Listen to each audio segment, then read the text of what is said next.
Okay, so get this. Imagine a single military regiment that served three different empires and nations. We're talking about a unit that's changed its name, its flag, everything over 175 years, but has never, not once, broken its continuous line of service. Today, we're going to trace that incredible journey and find out how a unit born from the ashes of one empire became the backbone of another, and finally, a pillar of a brand new nation. So, you have to ask, right? How is that even possible? We're going to dig into how this one regiment was born from the fall of the Sikh Empire, became the hardened steel of the British Raj, and then found a totally new home in the nation of Pakistan. It is an amazing story of adaptation and just sheer endurance. All right, let's set the scene. Our story kicks off at a really precise moment, 1846. The powerful Sikh Empire has just collapsed, and in all that chaos and uncertainty, the British see this golden opportunity, a chance to forge a new kind of weapon from the pieces. So on December 10th, 1846, in a place called Hoshiarpur, the British raised this unit. It's literally right after the First Anglo-Sikh War. And you can see them trying to figure out what to do with it. The constant name changes in just the first decade kind of show they were still figuring out the exact role for this new force in their growing empire. Now, this is the really clever part. A brilliant piece of military thinking, really.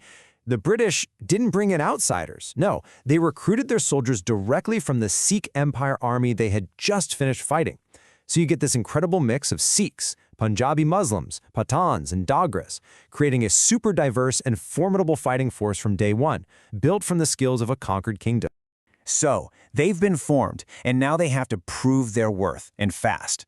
They end up doing it on one of the most dangerous, most volatile borders in the entire British Empire, and along the way, they earn this legendary nickname.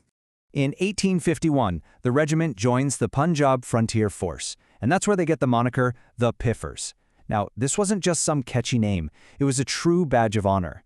It meant you were tough, you were experienced, and you were constantly being tested by the brutal realities of life on the frontier. And when I say tested, I mean constantly. This regiment was in perpetual motion. They fought in the Second Sikh War, the Great Indian Mutiny, the Second Afghan War. They were even sent all the way to China in 1900 to help put down the Boxer Rebellion. Their reputation was absolutely forged in fire all over the world. So for nearly 70 years, the regiment's whole world was the frontier. That was their home, their battlefield. But then, 1914 happened, and that world just exploded. The Great War was about to pull them from their familiar ground and throw them onto a global stage. Right before all that chaos, there was this major shakeup in the British Indian Army called the Kitchener Reforms. And as part of this big reorganization in 1903, the unit officially becomes the 51st Sikhs Frontier Force, and that's the name they would carry into the history books. Just think about this transformation for a second. The regiment's entire mission changed practically overnight. They went from being basically a regional security force to a frontline infantry unit fighting a massive global war against the huge armies of the Ottoman Empire. The scale is just staggering. And their wartime journey was this grueling tour all across the Middle East. It took them from the Suez Canal in Egypt over to the port of Aden, and then plunged them into this brutal multi-year campaign in Mesopotamia, what we know as Iraq today, and then finally into the victorious push through Palestine in 1918. Their service in Mesopotamia was especially costly. They were praised for fighting with great gallantry during these desperate, bloody attempts to rescue the besieged British garrison at a place called Kut al-Amara. The fighting there was just ferocious, and the regiment paid an immense price. But for that incredible performance and sacrifice, the 51st Sikhs received one of the highest honors you can possibly get. In 1921, they were made the Prince of Wales' Own. That's a direct recognition from the British monarchy, cementing their status as a truly elite regiment. So, after 2 world wars, the world changes again, right? The British Empire starts to fade, and now the regiment is about to face its greatest transformation of all, a fundamental change in its national identity. Okay, so let's walk through how they got to where they are today. It was shaped by the biggest events of the 20th century.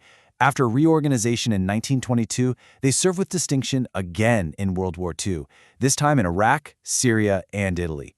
But the most profound change, the big one, came in 1947.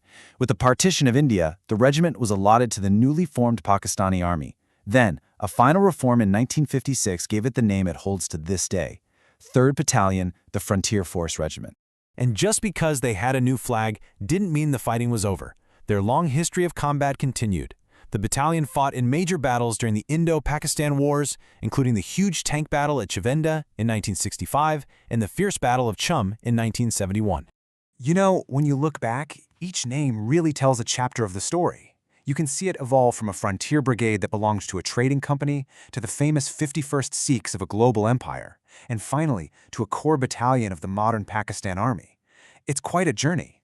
Through the fall of empires, the redrawing of world maps, and these massive shifts in national allegiance, the institutional thread of this one regiment, it's remained unbroken. It is, quite literally, a living, breathing piece of history. So we end up right back where we started. The story of the 51st Sikhs is so much more than just military history, isn't it? It's really this powerful lens, a way for us to see how identity is forged, how loyalty can actually be transferred, and how a single institution can somehow, against all odds, manage to adapt and survive the relentless tides of history.